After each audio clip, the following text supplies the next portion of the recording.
নমস্কার, কেমন আছেন সবাই? আমার চ্যানেল মনি ফুডসে আপনাদের সবাইকে স্বাগত জানাই। আজকে আমি একটি করলার রেসিপি নিয়ে এসেছি। তো এইভাবে করলা বানালে খেতে কিন্তু খুবই সুস্বাদু এবং সুন্দর হবে এবং খুব একটা ইউনিক রেসিপি, যার জন্য এই রেসিপিটি আপনাদের সাথে শেয়ার করলাম। তো করলাটাকে ধুয়ে নিয়ে আমি মাঝ বরাবর এটাকে একটু কেটে নিচ্ছি। পুরোটা কাটবো না, মাঝ বরাবর একটু কেটে নেব।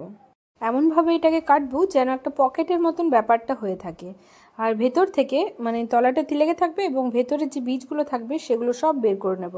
আর করলার ওপরে গায়ের মধ্যে যে কাঁটার মতন ক্যাকটাসের মতনটা থাকে, যার কারণে করলা কিন্তু খুব বেশি তেতো হয়ে থাকে বীজ এবং ওপরের এইরকম সব জিনিসের জন্য। তো এই কারণে ওপরটাকেও আমি বেশ ভালো করে ছুলে পরিষ্কার করে নিচ্ছি, একদম একটা প্লেন টাইপের। তো এরপর আমি এই পাত্রটা নিয়ে এটাকে একটু স্টিম করে নেব ঢাকা দিয়ে 5 থেকে 10 মিনিটের মতন।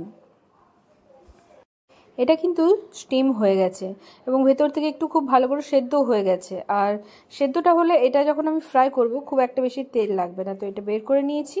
এবার আমি একটা প্লেটের মধ্যে সমস্ত মশলা নিয়ে নিচ্ছি। সাম্বার মশলা, চাট মশলা, এখানে আমি লঙ্কা কুচিয়ে রেখেছি, একটু নুন নেব, নুন মানে লবণ, আর নিচ্ছি এখানে ম্যাগি মশলা নিয়েছি, আর নিয়েছি কাশ্মীরি লঙ্কার গুঁড়ো, গরম মশলা, এই কিছু সামান্য মানে ভ্যারাইটিস মশলা নিয়ে, আর অবশ্যই কিন্তু একটু আমচুর পাউডার নেব। আমচুর পাউডারটা দিলে কিন্তু খুবই ভালো লাগবে, আর তেতো জিনিসটা খুব একটা থাকবে না।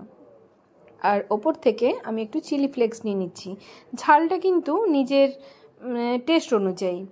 আর এখানে দুটো আলু আমি সেদ্ধ করে রেখেছিলাম হাফ করে, সেটাকে আমি এই মশলাগুলোর সাথে খুব ভালো করে মেখে নিচ্ছি, যাতে সব মশলাটা খুব ভালো করে মিক্সড হয়ে যায়। দেখতেই পাচ্ছেন আমি কী মশলা দিলাম, মশলার প্যাকেটগুলোও কিন্তু আমি দেখালাম। আর সাথে পেঁয়াজ দিয়ে আমি এটাকে ভালো করে একটা পুর বানিয়ে নিচ্ছি। স্টাফিংটা রেডি করতে করতে আমার করলাটাও এইদিকে ঠান্ডা হয়ে গেছে।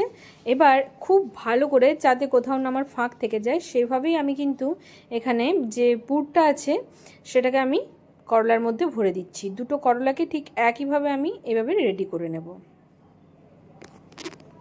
এবার আমি প্যানের মধ্যে একটু সর্ষের তেল নিচ্ছি, রান্নাটা কিন্তু সর্ষের তেলেই করব। তো একটু বেশি পরিমাণ নিলাম, করলাগুলো আমার খুব বড় বড় তো সেই কারণে। আর এগুলো দেখতেই পাচ্ছেন করলাগুলো আমি তেলে দেওয়ার পর এটা কিন্তু কর্নারগুলো একটু করে উঠে আছে। তো ভাজার সময় কিন্তু একটু খেয়াল রাখতে হবে, এটাকে একটু দেবে কিংবা নেড়ে চেড়ে ভালো করে যেন চতুর্দিকটা ভাজা হয়। এটা দেখতেই পাচ্ছেন একটু আমি নেড়ে চেড়ে বেশ ভালো করে ভেজে নিচ্ছি। আর আমি ফ্লেমটা রেখেছি মিডিয়ামের মধ্যে, খুব হাই করেও রাখিনি, খুব লো করেও রাখিনি, কারণ করলাটা আমার অলরেডি আগে থেকেই সেদ্ধ হয়ে আছে। তো এটাকে আর খুব একটা আমার ভাজতে টাইম লাগবে না। তো এটাকে আমি নেড়ে চেড়ে চতুর্দিকটা কিন্তু বেশ ভালো করে ফ্রাই করে নিয়েছি। এবার ওই তেলের মধ্যে, সর্ষের তেল আমি কিন্তু আর সর্ষের তেল অ্যাড করছি না, ওই তেলের মধ্যেই আমি গোটা জিরে এবং একটা শুকনো লঙ্কা আর তেজপাতা ফোড়ন দিয়েছি। আর একটা বড় সাইজের পেঁয়াজকে আমি লম্বা করে কুচি করে নিয়েছি, সেটাকে আমি এখানে আগে ভালো করে হালকা করে আমি একটু ফ্রাই করে নেব। এরপর যে করলাটার যে গ্রেভিটা তৈরি হবে সেটার জন্যই আমি এখানে রেডি করছি এটাকে, তার জন্য আমি পেঁয়াজটাকে বেশ ভালো করে একটু ভেজে নেব। এবার 1 চামচের মতন রসুন আমি এখানে বাটা দিলাম, আর দিলাম আদা বাটা।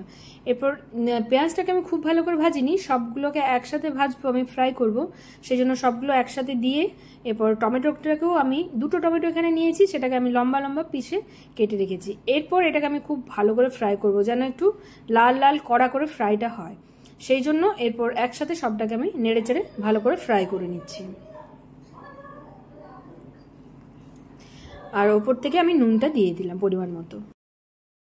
এটা ভালো করে ভেজে নিয়েছি একটু লালচে লালচে করে। এবার আমি মশলাগুলো যেমন হলুদ, লঙ্কা গুঁড়ি, কাশ্মীরি লঙ্কার গুঁড়ি, আর দিয়েছি জিরে এবং ধনে, সেটাকে আমি একটু গরম জল দিয়ে গুলে রেখেছিলাম, সেটাকেই দিয়ে আমি এখানে ব্যবহার করলাম।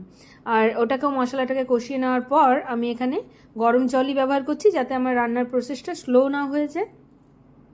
আর এটাকে যতক্ষণ না ফুটে উঠছে ততক্ষণ না একটু ফ্লেমটা হাই করে আমি এটাকে ফুটিয়ে নেব। এটা ফুটে যাওয়ার পর ওপর থেকে আমি করলাগুলোকে দিয়ে দিচ্ছি। দেখুন এটা আমার একদম রেডি হয়ে এসছে। এবার ওপর থেকে আমি একটু গরম মশলা দিয়ে দিলাম, দিয়ে 2 মিনিটের জন্য ঢাকা দিয়ে রাখবো। একদম আমার করলার ভর্তা রেডি। তো করলার ভাবরা, তো এখানে আমি সেটাকে পরিবেশন করে দিচ্ছি। এটি গরম গরম ভাতের সাথে খেতে খুবই সুন্দর একটি রেসিপি। যদি ভালো লেগে থাকে তাহলে চ্যানেলটিকে সাবস্ক্রাইব করতে ভুলবেন না, আর আমাকে কমেন্টে অবশ্যই জানাবেন যে কেমন লাগলো আমার এই নতুন রেসিপিটি। তো গরম গরম আপনারা সবাই ট্রাই করুন এবং আমাকে অবশ্যই জানাবেন। So thank you.